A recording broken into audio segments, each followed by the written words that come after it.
রহমান রাহিম। আজকে আমি জিগনেচার 6 সিরিজ ইঞ্জিনের বিভিন্ন ডিভাইস আপনাদের দেখাবো এবং এই ডিভাইসগুলির কাজ সম্পর্কে আলোচনা করব। ইনশাল্লাহ আপনারা আমার ভিডিওটা লাইক শেয়ার ফলো দিয়ে আমার সাথে থাকবে এবং শুরু থেকে শেষ পর্যন্ত ভিডিওটা দেখবেন এবং ভিডিওটা শেয়ার করে অন্যকে দেখার সুযোগ করে দিবেন। এডালে এবিবি টার্বোচার্জার, আমাদের এই ইঞ্জিনে এবিবি টার্বোচার্জার লাগানো আছে। এই এবিবি টার্বোচার্জারের আরপিএম হলো 45,000 আরপিএম।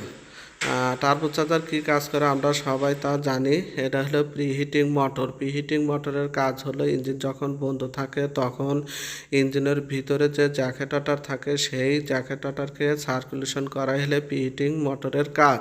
প্রিহিটিং মোটর কাজ করে একটা হিটারের সাথে। আর একটা হিটার লাগানো আছে যে ইঞ্জিন যখন বন্ধ থাকে তখন জ্যাকেটার টেম্পারেচার কমে গেলে এই হিটার অন হয়ে জ্যাকেটার টেম্পারেচার বৃদ্ধি করে। জ্যাকেটার টেম্পারেচার 60 ডিগ্রি ওঠার পরে এই হিটার আবার অটো বন্ধ হয়ে যায়। এই হিটারের কাজ হলো ইঞ্জিনের টেম্পারেচার 60 ডিগ্রি পর্যন্ত করা এবং 60 ডিগ্রি হলেই আবার হিটার অটো বন্ধ হয়ে যায়। এটা হলো এলটিটিসিবি। এলটিটিসিবির কাজ হলো এলটি লাইনের গরম পানি রেডিয়েটরে যাওয়া এবং ঠান্ডা পানি আবার ইঞ্জিনে ঢুকানোই এলে এই টিসিবির কাজ। এই টিসিবি ইলেকট্রিক্যাল কন্ট্রোলিং ডিভাইস। তারপরে আছে আর একটা এইচটিটিসিবি। এইচটিটিসিবির কাজও সেম। ইঞ্জিনের গরম পানি রেডিয়েটরে কী পরিমাণ যাবে এবং রেডিয়েটর থেকে ঠান্ডা পানি কী পরিমাণ ইঞ্জিনে আসবে সেটা লোড অনুযায়ী পানি ঢুকানো এবং বের করা এলে এই টিসিবির কাজ। এই টিসিবিটাও ইলেকট্রিক্যাল কন্ট্রোলিং ডিভাইস। এটা হলো এম প্যানেল। এম প্যানেলে মানে ইঞ্জিনের বডির সাথে যত ডিভাইস ইলেকট্রিক্যাল ডিভাইস লাগানো আছে সব ডিভাইসের কানেকশন এম প্যানেলে আছে। এম প্যানেলের ভিতরে বিভিন্ন রিলে পিএলসি এবং ব্যাটারি চার্জার সব কিছু আছে, সেগুলোর সাথে এগুলো কানেক্টেড করা আছে। আর কিছু কিছু কানেকশন আছে এ প্যানেলে আসছে। এটা হলো ফ্লোট অপারেটিং সুইচ।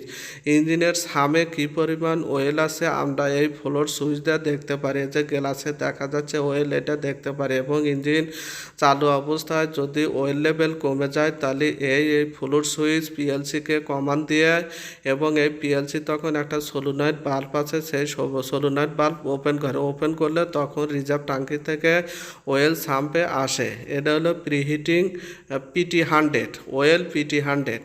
এই ওয়েল PT100টা হিট এক্সচেঞ্জার এবং ওয়েল ফিল্টারের যে পাইপ আছে সেই পাইপে লাগানো আছে। ওয়েলের টেম্পারেচার আমরা এই PT100-এর মাধ্যমে দেখতে পাই।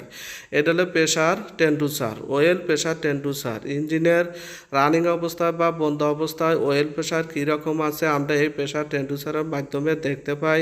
এই প্রেশার টেম্পারেচারটা নিচে লাগানো আছে কিন্তু পাইপ দিয়ে ইঞ্জিনের মানে টপে লাগানো আছে যে ইঞ্জিনের একদম উপরে কি পরিমাণ ওয়েল প্রেশার যায় সেটা দেখার জন্য এই প্রেশার টেম্পারেচারটা লাগানো হয়েছে।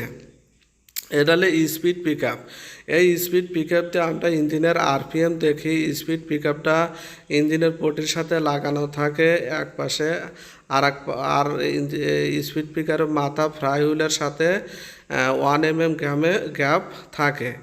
দেখেন আমরা এই স্পিড পিক আপটা ফ্লাই হুইল এবং স্পিড পিকারের মাঝখানে 1 mm গ্যাপ রেখে আমরা লাগাইতে পারি। লাগালে ইঞ্জিনের আরপিএম দেখা যাবে। এটা হলো থার্মোকাপল। আমাদের ইঞ্জিনের 20 সিলিন্ডার ইঞ্জিন, এই 20 সিলিন্ডারে 20টা থার্মোকাপল লাগানো আছে। প্রত্যেকটি সিলিন্ডারে কী পরিমাণ টেম্পারেচার ওঠে এবং কী পরিমাণ টেম্পারেচার থাকে আমরা এই থার্মোকাপল দিয়ে এটা দেখতে পাই। এই থার্মোকাপলের কানেকশনগুলো এম প্যানেলের পিএলসিতে যা লাগছে এবং আমরা প্রত্যেকটি সিলিন্ডারের টেম্পারেচার সার্বক্ষণিক সবসময় দেখতে পারি।